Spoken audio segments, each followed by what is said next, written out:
देव उठने एकादशी की 3 कथाएं। जानिए पूजा विधि और श्री हरि को कैसे जगाए।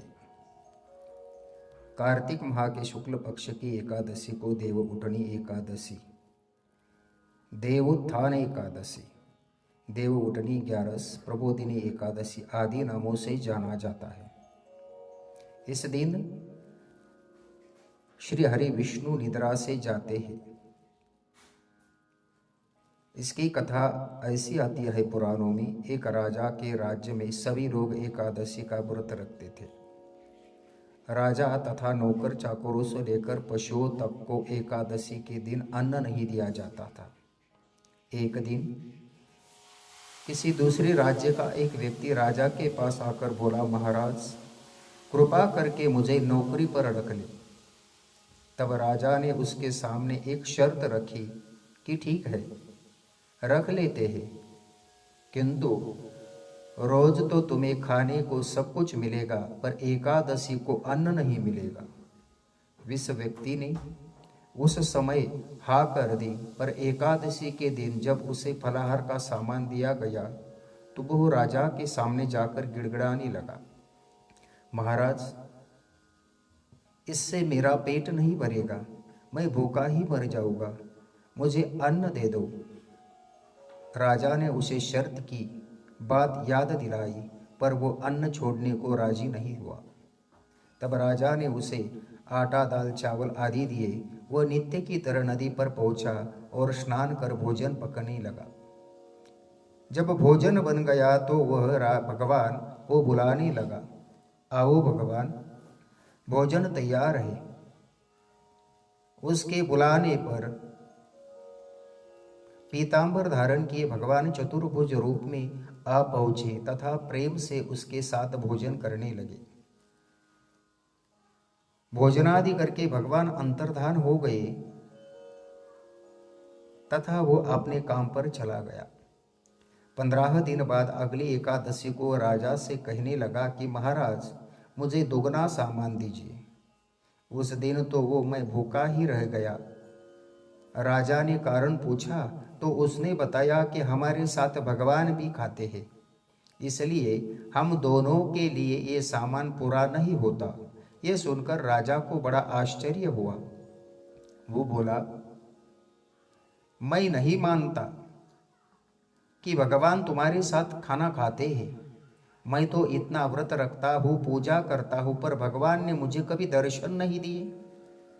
राजा की बात सुनकर वो बोला, महाराज यदि विश्वास न हो तो साथ चलकर देख लो। राजा एक पेड़ के पीछे छिपकर बैठ गया। उस व्यक्ति ने भोजन बनाया तथा भगवान को शाम तक पुकारता रहा, परंतु भगवान न आए। अंत में उसने कहा, हे भगवान, यदि आप नहीं आए तो मैं नदी में कूदकर प्राण त्याग कर दूंगा। लेकिन भगवान नहीं आए। तब वह प्राण त्यागने के उद्देश्य से नदी की तरफ बढ़ा। प्राण त्यागने का उसने दृढ़ इरादा जाना।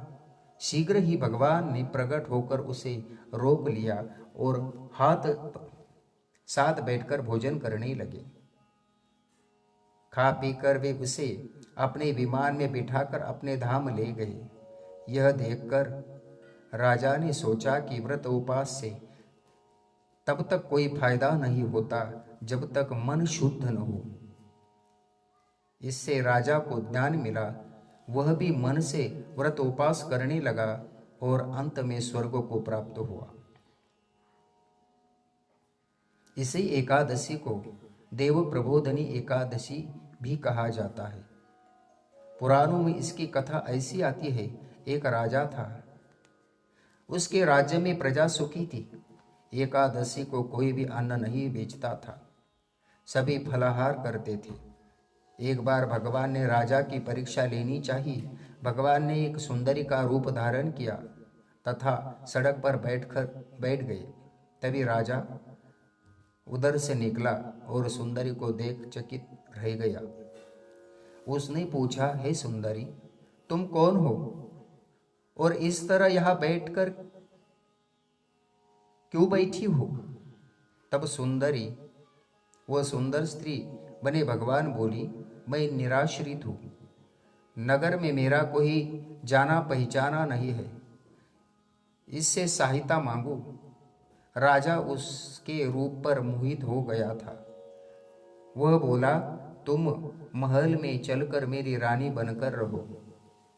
सुंदरी बोली, मैं तुम्हारी बात मानूंगी, पर तुम्हें राजा का अधिकार मुझे सौंपना होगा। राज्य पर मेरा संपूर्ण अधिकार होगा। मैं जो भी बनाऊंगी तुम्हें खाना होगा। राजा उसके रूप पर मोहित था, अतः उसने उसकी सभी शर्तें स्वीकार कर ली। अगले दिन एकादशी थी। रानी ने हुक्म किया कि बाजारों में अन्य दिनों की तरह अन्न बेचा जाए। उसने घर में मांस मछली आदि पकवाए तथा परोसकर राजा से खाने के लिए कहा। यह देखकर राजा बोला, रानी, आज एकादशी है, मैं तो केवल फलाहार ही करूंगा।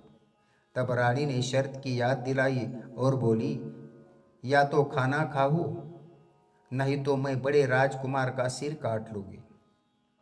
राजा ने अपनी स्थिति बड़ी रानी से कही तो बड़ी रानी बोली, महाराज, धर्म न छोड़े, बड़े राजकुमार का सिर दे दे। पुत्र तो फिर भी मिल जाएगा, पर धर्म नहीं मिलेगा। इसी दौरान बड़ा राजकुमार खेल कर आ गया। माँ की आंखों में आंसू देखकर वो रोने का कारण पूछने लगा, तो माँ ने उसे सारी वस्तुस्थिति बता दी। तब वह बोला, मैं सिर देने के लिए तैयार हूँ। पिताजी के धर्म की रक्षा होगी, जरूर होगी। राजा दुखी मन से राजकुमार का सिर देने को तैयार हुआ तो रानी के रूप से भगवान विष्णु ने प्रकट होकर असली बात बताई। राजन, तुम इस कठिन परीक्षा में पास हुए। भगवान ने प्रसन्न मन से राजा से वर मांगने को कहा तो राजा बोला, आपका दिया सब कुछ है, हमारा उद्धार करे। उसी समय वह एक विमान उतरा।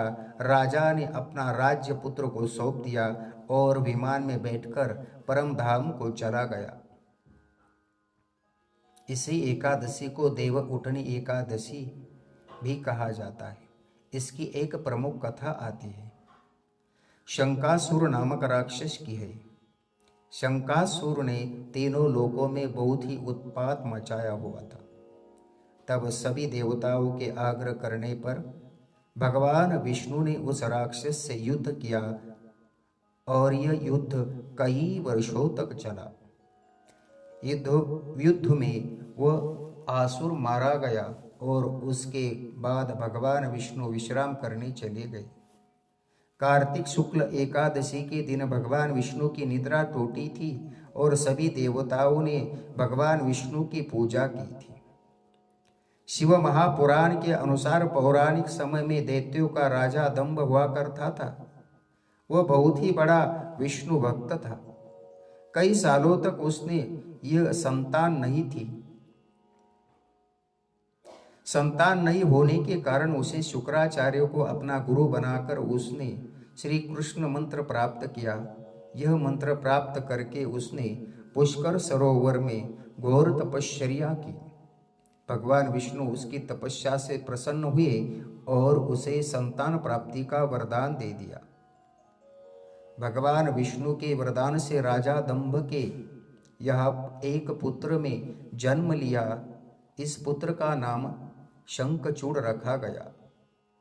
बड़ा होकर शंखचूड़ ने ब्रह्मा जी को प्रसन्न करने के लिए पुष्कर में घोर तपस्या की। उसकी तपस्या से प्रसन्न होकर ब्रह्मा जी ने उसे वरदान मांगने को कहा। तब शंखचूड़ ने वरदान मांगा कि यह हमेशा अजर अमर रहे, कोई भी देवता उसे नहीं मार पाए। ब्रह्मा जी ने उसे यह वरदान दे दिया और कहा कि वह बदरी वन जाकर धर्मध्वज की पुत्री तुलसी जो समस्या कर रही उसे विवाह कर ले। शंखचूड़ ने वैसा ही किया और तुलसी के साथ विवाह के बाद सुखपूर्वक रहने लगा। उसने अपने बाल से देवताओं, असुरों, दानवों, राक्षसों, गंधर्व, नागों, किन्नरों, मनुष्य तथा त्रिलोक के सभी प्राणियों पर विजय प्राप्त कर ली। वह भगवान श्री कृष्ण का परम भक्त था।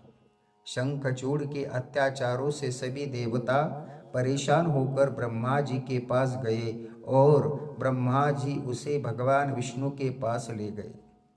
भगवान विष्णु ने कहा कि शंखचूड़ की मृत्यु भगवान शिव के त्रिशूल से होगी, आप अतः उसके पास जाए। भगवान शिव ने चित्ररथ नामक गण को अपना दूत बनाकर शंखचूड़ के पास भेजा। चित्ररथ ने शंखचूड़ को समझाया कि वो देवताओं को उनका राज्य लौटा दे, परंतु शंखचूड़ ने मना कर दिया और वह कहा कि यह महेश्वर में युद्ध करना चाहता है। भगवान शिव को जब यह बात पता चली तो वे युद्ध के लिए अपनी सेना लेकर निकल पड़े। इस तरह देवता और दानवों में घमासान युद्ध हुआ, परंतु ब्रह्मा जी के वरदान के कारण शंखचूड़ को देवता नहीं हरा पाए। भगवान शिव ने शंखचूड़ का वध करने के लिए ऐसे ही अपना त्रिशूल उठाया। तभी आकाशवाणी हुई कि जब तक शंखचूड़ के हाथ में श्री हरि का कवच है और उसकी पत्नी का सतीत्व अखंडित है, तब तक उसका वध असंभव है। आकाशवाणी सुनकर भगवान विष्णु वृद्ध ब्राह्मण का रूप धारण कर शंखचूड़ के पास गए और उससे श्री हरि कवच दान में मांग लिया।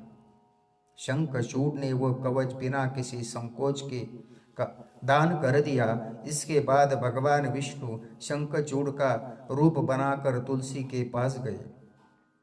शंखचूड़ रूपी भगवान विष्णु ने तुलसी के महल के द्वार पर जाकर अपनी विजय होने की सूचना दी।